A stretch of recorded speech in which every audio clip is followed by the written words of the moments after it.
খুনি অপরাধী জেনারেলদের ছেলেমেয়ে, বউ বাচ্চা এবং মা বাপের কাছে আমাদের কিছু খোলা চিঠি।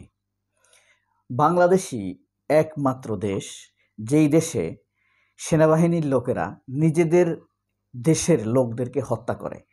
এইসব লোকেরাই কষ্ট করে অর্থ উপার্জন করে, সেখান থেকে ট্যাক্স দেয়, আর এই সকল সেনা অফিসারদের ভরণ পোষণ চলে লাক্সারিয়াস, অত্যন্ত উন্নত জীবনযাপন মেনটেন করে। চিকিৎসা, স্বাস্থ্য, বাচ্চাদের পড়াশোনা, বউদের চলাফেরা, কয়েকটি গাড়ি, অসংখ্য ফ্ল্যাট বৈধভাবে তারা ডিজার্ভ করে রাখে, মানুষ তাদেরকে দেয়। তার উপরে তো চুরিদারি করে, সেটা বাদ দিলাম।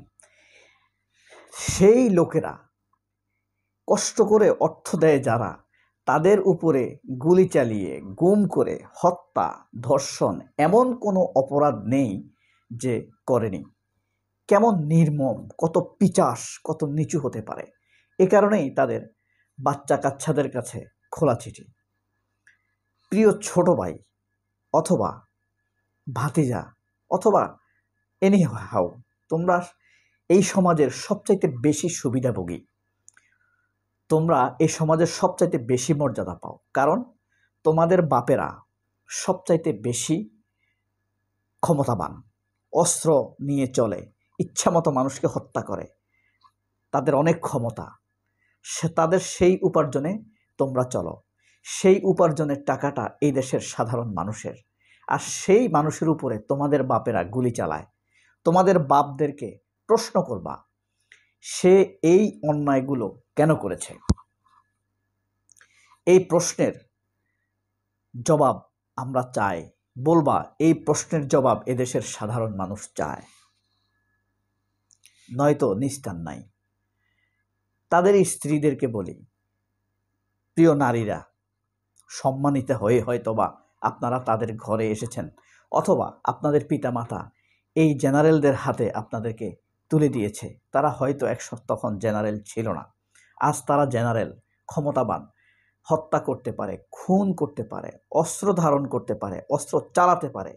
সেই অস্ত্র তাদেরকে দেয়া হয়েছে এই দেশের সার্বভৌমত্ব রক্ষা করার জন্য, বহিঃশত্রুর হাত থেকে এই দেশের মানুষকে বাঁচাবার জন্য। সেই অস্ত্র তারা ঘুরিয়ে এই দেশের মানুষের উপরে নির্যাতন করেছে, কত শত মানুষকে হত্যা করেছে, বছরের পর বছর জীবন্ত মৃত্যু, নরকের যন্ত্রণা এদেশের মানুষকে দিয়েছে। তাদের অপরাধ, তারা নামাজ পড়ত, তারা ইসলামিক রাজনীতি করত। এমনকি তাদের এই গুম খুনের শিকারদের মধ্যে আর্মির জেনারেল রয়েছে, আজমিরের মতো বীর জেনারেলরা রয়েছে, চৌকস জেনারেলরা রয়েছে, রয়েছে কর্নেল হাসিনুর রহমানদের মতো দুর্দান্ত দেশপ্রেমিক জেনারেলরাও। তাদেরকেও গুম করতে ছাড়ে নাই। আরমান আর তার জীবন্ত সাক্ষী।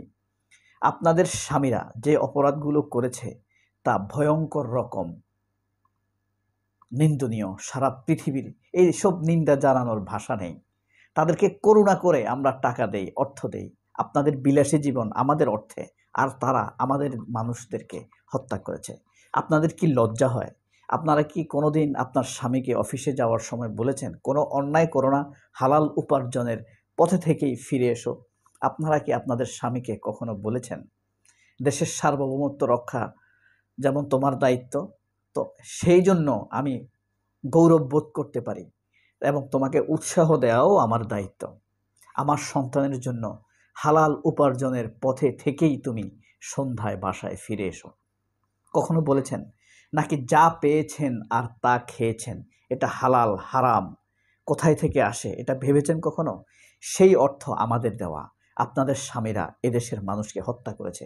আপনারা একজন খুনির স্ত্রী, আপনার সন্তানেরা একজন খুনির সন্তান। তাদের মাদেরকে বলছি, যে সন্তানকে আপনারা জন্ম দিয়েছেন, আপনারা হালাল উপার্জন করেছেন কিনা জানি না, হালাল খেয়ে আপনার এই সন্তানকে জন্ম দিয়েছেন কিনা। সেই শিশুটি আজকে জেনারেল এবং খুনি। খুনি আমি কেন বলছি? আপনি হয়তো বলতে পারেন তারা অভিযুক্ত। না, তাদের অপরাধগুলো সামাজিকভাবে প্রমাণিত। আদালতে কেবল হবে যুক্তিতর্ক আর ওই প্রমাণগুলা উপস্থাপনের বিষয়। কিন্তু আমরা নিজের চোখে দেখেছি, সুতরাং আমাদের কাছে প্রমাণিত। আপনার সন্তানরা, আপনাদের সন্তান খুনি। এ কারণেই বলছি, খুনি জেনারেলের বাচ্চারা ও তাদের বউদেরকে কিছু কথা, লজ্জিত পিতামাতা, আপনাদের কি লজ্জা করে কিনা? আপনারা কি কখনো আপনাদের সন্তানকে এই দীক্ষা দিয়ে ছেড়েছেন যে বাবা হালাল ইনকাম করো, দেশের মানুষের অর্থে তোমার বেতন হবে, সেটা হালাল রেখো, সেই দায়িত্ব পালন করো, সেটা হালাল করে নিও। যেই বেতন তাকে দেয়া হয় সঠিক দায়িত্ব পালনের মাধ্যমে সেই অর্থ সে হালাল করে নেয় কিনা, এটা তো প্রশ্ন আছেই। তার উপরে ইনকাম করার জন্য পারচেস, ব্যবস্থাপনা, কনস্ট্রাকশন, এসব থেকে অবৈধ ইনকাম তো জাহান্নামের হারাম।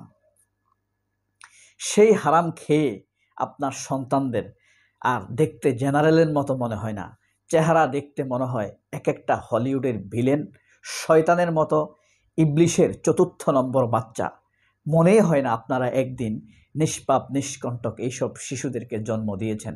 তারা আজ ভয়ঙ্কর খুনিতে পরিণত হয়েছে। কাদেরকে খুন করেছে? যেই মানুষ তাদের বেতন নির্বাহের জন্য পরিশ্রমের খাটুনি খেটে প্রবাসীরা অর্থ উপার্জন করে, কৃষক খেটে যায়, সেখান থেকে ভ্যাট ট্যাক্স দেয়, সেই অর্থ দিয়ে তাদের বেতন হয়, সেই টাকায় আপনার ওষুধের খরচ চালায়। কি লজ্জা করে আপনার? তার সন্তানের লজ্জা করে? তার স্ত্রীর লজ্জা করে? তারা কি বলে, তার সন্তানরা কি বলে যে বাবা হারাম ইনকাম করিও না? তার স্ত্রী কি বলে যে তুমি হালাল ইনকাম করিও না?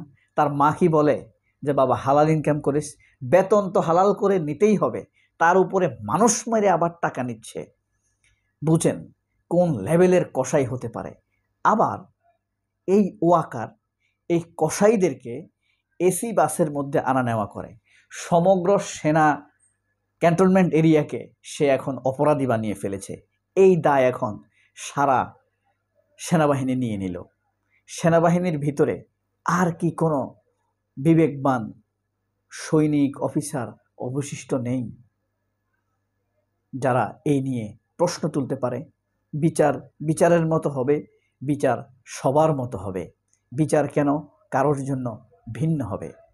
এই জিনিসটি কি প্রশ্ন রাখার যোগ্য নয়? এই পৃথিবীতে সবার জন্য আবাস কবে গড়ে উঠবে?